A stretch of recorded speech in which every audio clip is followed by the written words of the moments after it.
പ്രിയപ്പെട്ട ഉസ്താദന്മാരെ, രക്ഷിതാക്കളെ, കുട്ടികളെ, അസ്സലാമു അലൈക്കും. ഞാൻ മിസ്ബാന, 7ാം ക്ലാസ്സിലെ ലീഡറാണ്. ഇന്ന് നമുക്ക് ഉസ്താദ് കഴിഞ്ഞ ദിവസങ്ങളിലായി പഠിച്ചു വന്ന നിത്യജീവിതത്തിൽ പകർത്തേണ്ട ദിക്കറുകൾ പറഞ്ഞു നോക്കാം. നമുക്ക് തുടങ്ങാം.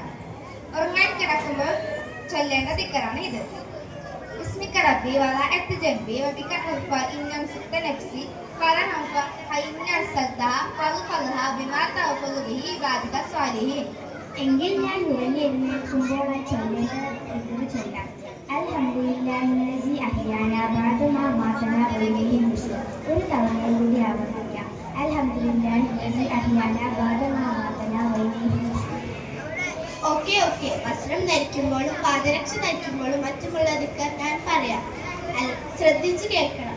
അൽഹംദുലില്ലാഹില്ലദീ ഖസാനി ഹാദാ വർസുഖ്നിഹി മിൻ ഗൈരി ഹൗലി മിന്നി വലാ ഖുവ. ശരിയാണ്. ഇത് നിത്യജീവിതത്തിൽ പകർത്തേണ്ട നബിചര്യയിൽപ്പെട്ടതാണ്. എന്നാൽ ഞാൻ വീട്ടിൽ നിന്ന് ഇറങ്ങുമ്പോഴും വീട്ടിലേക്ക് പ്രവേശിക്കുമ്പോഴുമുള്ള ദിക്കർ ചൊല്ലിത്തരാം. കേട്ടോളൂ. വീട്ടിൽ നിന്ന് ഇറങ്ങുമ്പോൾ ബിസ്മില്ലാഹി തവക്കൽതു അലല്ലാഹി ലാ ഹൗല വലാ ഖുവത ഇല്ലാ ബില്ലാഹിൽ അലിയിൽ അലീം. വീട്ടിലേക്ക് പ്രവേശിക്കുമ്പോൾ ബിസ്മില്ലാഹി വലജ്ന വ ബിസ്മില്ലാഹി ഖറജ്ന വ അലല്ലാഹി റബ്ബിന തവക്കൽന. എന്നാൽ ഞാൻ വാഹനത്തിൽ കയറുമ്പോൾ ചൊല്ലേണ്ട ദിക്കർ ചൊല്ലി കേൾപ്പിക്കാം. സുബ്ഹാനല്ലദീ സഹറ ലനാ ഹാദാ വമാ കുന്നാ ലഹു മുഖ്രിനീൻ വഇന്നാ ഇലാ റബ്ബിനാ ലമുൻഖലിബൂൻ. ഞാൻ ഒരു ദിക്കറും കൂടി ചൊല്ലിത്തരാം. രോഗിയെ സന്ദർശിക്കുമ്പോൾ വലത് കൈകൊണ്ട് തടവി ചൊല്ലേണ്ട ദിക്കറ് അല്ലാഹുമ്മ റബ്ബൻ നാസി അസ്ഹിബിൽ ബഅസ വശ്ഫി അൻത ശാഫി ലാ ശിഫാഅ ഇല്ലാ ശിഫാഉക ശിഫാഅൻ ലാ യുഗാദിറു സഖമ.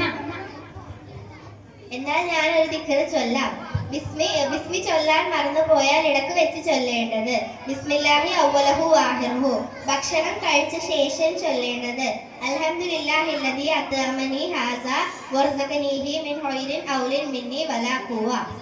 കൂട്ടുകാരെ, നമ്മൾ എല്ലാവരും നമ്മുടെ മാതാപിതാക്കൾക്ക് വേണ്ടി പ്രാർത്ഥിക്കേണ്ട ഒരു ദുആ പറഞ്ഞു തരാം. എല്ലാ നിസ്കാരങ്ങൾക്കും ശേഷവും ഈ ദുആ നാം പ്രാർത്ഥിക്കണം.